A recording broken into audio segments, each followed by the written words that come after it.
نحمد و نصلی علی رسول الکریم۔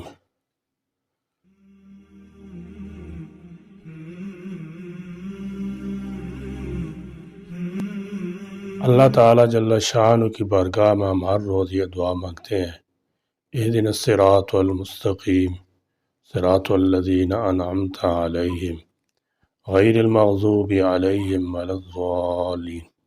اے اللہ ہمیں ایسے سیدھے راستے کی ہدایت عطا فرما، ان لوگوں کا راستہ جن پر تو نے انعام کیا، نہ کہ ان کے راستے کی جن پر غضب نازل کیا گیا، اور نہ ہی بھٹکے ہوئے لوگوں کے راستے کی۔ قرآن کریم میں دوسرے مقام پر اللہ تبارک و تعالی نے ان انعام یافتہ لوگوں کی تعیین کی ہے، وہ یہ ہیں: انعم اللہ علیہم من النبیین والصدیقین والشہداء والصالحین، جن پر اللہ تعالی جل شانہ نے انعام فرمایا ہے، وہ انبیاء علیہم السلام، صحابہ کرام رضی اللہ تعالی عنہم اجمعین، شہداء اولیاء رحمۃ اللہ تعالی علیہم ہیں۔ قرآن کریم کے متعدد مقامات پر اللہ تبارک و تعالی اور اس کے رسول کی اطاعت کا حکم دیا گیا ہے۔ اطاعت کا دائرہ بہت وسیع ہے، اعتقادات، عبادات، معاملات، اخلاقیات اور معاشرت سب کو اپنے اندر لیے ہوئے ہے، اور یہ ساتھ میں اس پر ملنے والے انعامات جبکہ نافرمانوں کی سزا کا تذکرہ بھی موجود ہے۔ مثلا قل ان کنتم تحبون اللہ فاتبعونی یحببکم اللہ ویغفر لکم ذنوبکم واللہ غفور رحیم۔ اے پیغمبر، آپ فرما دیجئے کہ اگر تم اللہ تبارک و تعالیٰ سے محبت کرنا چاہتے ہو تو میری باتوں پر عمل کرو، خود اللہ تم سے محبت فرمائے گا، مزید یہ کہ وہ تمہارے گناہوں کو معاف فرما دے گا، اور اللہ تبارک و تعالیٰ بڑا بخشنے والا بہت مہربان ہے۔ اس آیت مبارکہ میں دو انعاموں کا تذکرہ موجود ہے۔ پہلا، اللہ رب العزت کی محبت کا ملنا، جو کہ تمام انعامات میں سے سب سے بڑا انعام اور مقصد حقیقی ہے۔ جس خوش نصیب کو یہ انعام مل جائے تو اسے اور کسی چیز کی ضرورت ہی کہاں رہتی ہے۔ دوسرا انعام گناہوں کی بخشش کرنے کی صورت میں عطا فرمایا ہے کہ تمہاری زندگی میں جو گناہ ہو گئے ہیں ان کا تقاضا تو یہی تھا کہ تم اس کی سزا دیتا، لیکن تم نے میرے رسول کی اطاعت کر کے مجھے خوش کیا ہے، اس لیے میں تمہارے گناہوں کو بھی معاف کرتا ہوں۔ ایک اور مقام پر فرمایا وَأَطِيعُوا اللَّهَ وَالرَّسُولَ لَعَلَّكُمْ تُرْحَمُونَ، سورہ آل عمران۔ اللہ تبارک و تعالیٰ اور اس کے رسول کی اطاعت کرو تاکہ تم پر رحم کیا جائے۔ اس آیت مبارکہ میں اطاعت پر ملنے والا انعام یہ ذکر کیا گیا ہے کہ اللہ تم پر رحم فرمائے گا۔ دنیا میں خدا تعالیٰ کی ناراضگی کی وجہ سے ہمارے اوپر مسائل و مشکلات آتے ہیں، اسی طرح آخرت میں بھی اسے ہی عذاب ہوگا جس سے اللہ تبارک و تعالیٰ ناراض ہوں گے۔ اطاعت کی وجہ سے اللہ رحم فرماتے ہیں، دنیا میں مشکلات، مصائب، حوادثات سے پناہ عطا فرماتے ہیں، جبکہ آخرت میں عذاب سے محفوظ فرمائیں گے۔ فرمایا تلک حدود اللہ ومن یطع اللہ ورسولہ یدخلہ جنات تجری من تحتہا الانہار خالدین فیہا وذالک الفوز العظیم، سورۃ النساء آیت نمبر 13۔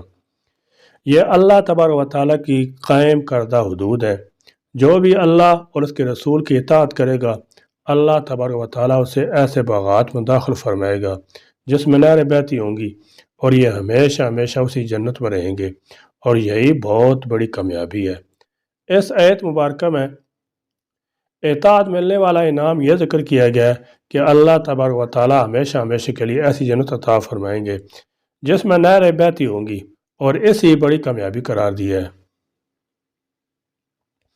فرمایا مثل الجنت التي وعد المتقون فيها انہار من ماء غیر آسن وانہار من لبن لم يتغیر طعمه وانہار من خمر لذة للشاربین وانہار من عسل مصفى ولهم فيها من كل الثمرات ومغفرة من ربهم كمن هو خالد في النار وسقوا ماء حميما فقطع أمعاءهم، سورہ محمد آیت نمبر 15۔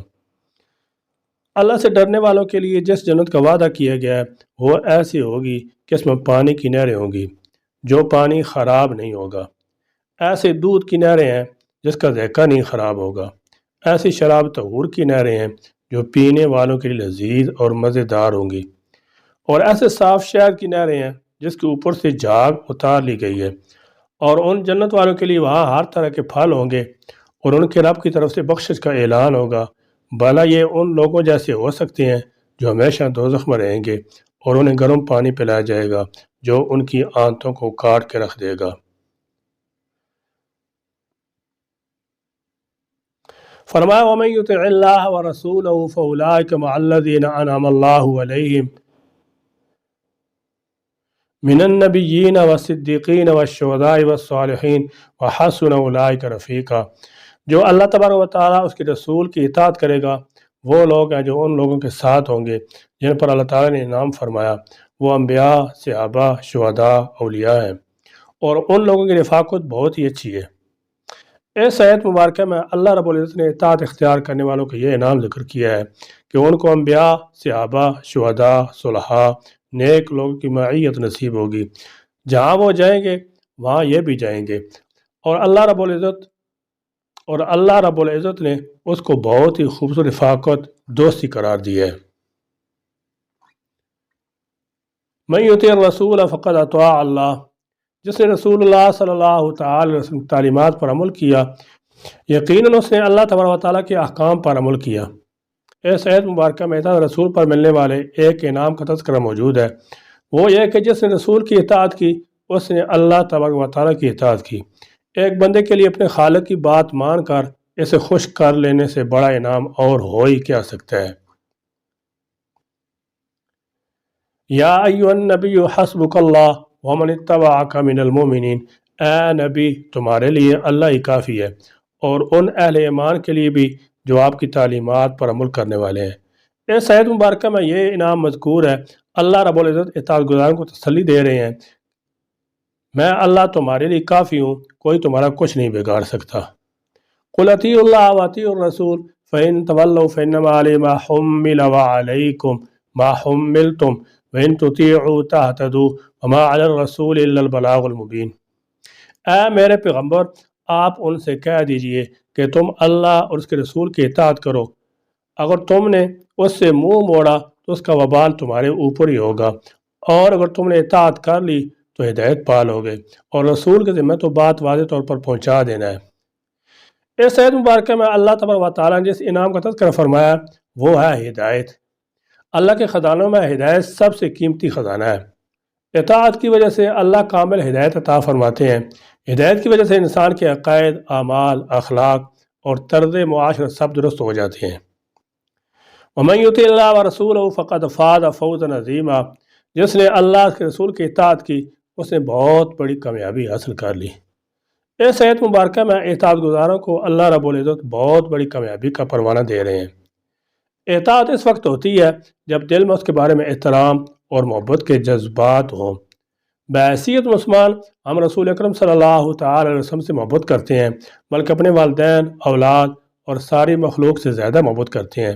یہی محبت ہمارا ایمان ہے، اسی محبت پر شفاعت کی امیدیں وابستہ ہیں، یہی محبت ہی ہمارے کل دین کی اساس و بنیاد ہے۔ ہم آپ صلی اللہ تعالی علیہ وسلم لائے ہوئے دین اور آپ کی دی ہوئی تعلیمات کے مطابق ساری زندگی گزارنے کا فیصلہ کریں گے تو ہمارا دعویٰ محبت سچا ثابت ہوگا۔ اس کے لیے ہمیں اسلامی تعلیمات کا علم حاصل کرنا ہوگا، کیونکہ بغیر علم کے یہ ممکن نہیں۔ اس سے معلوم ہوا کہ ہماری زندگیوں میں اسلامی تعلیمات کس قدر ضروری ہیں۔ علم کے بعد عملاً ایسے طرز پر زندگی گزارنی چاہیے جو سنت رسول کی عکاس ہو، خیر کی باتیں بھی معلوم ہوں تاکہ ان پر عمل کیا جا سکے، اور شر کی باتیں بھی معلوم ہوں تاکہ ان سے بچا جا سکے۔ آپ صلی اللہ تعالی علیہ وسلم محبت جب تک تمام محبتوں پر غالب رہے گی، آپ کی سنت جب تک تمام معاشرتی طور طریقوں پر غالب رہے گی، آپ کی تعلیمات جب تک تمام تعلیمات پر غالب رہیں گی، اور سب سے بڑھ کر آپ صلی اللہ تعالی علیہ وسلم ناموس کی حفاظت کے لیے اپنا سب کچھ قربان کرنے جذبہ جب تک دلوں میں باقی رہے گا، ہم اور ہماری نسلوں کا ایمان باقی رہے گا۔ ورنہ حاکم بدان اس میں کمی آ گئی تو کچھ باقی نہیں رہے گا۔ اللہ تبارک و تعالی ہمیں عمل کی توفیق عطا فرمائے، آمین بجاہ النبی الامی الکریم صلی اللہ تعالی علی خیر خلق محمد و آلہ و اصحابہ اجمعین۔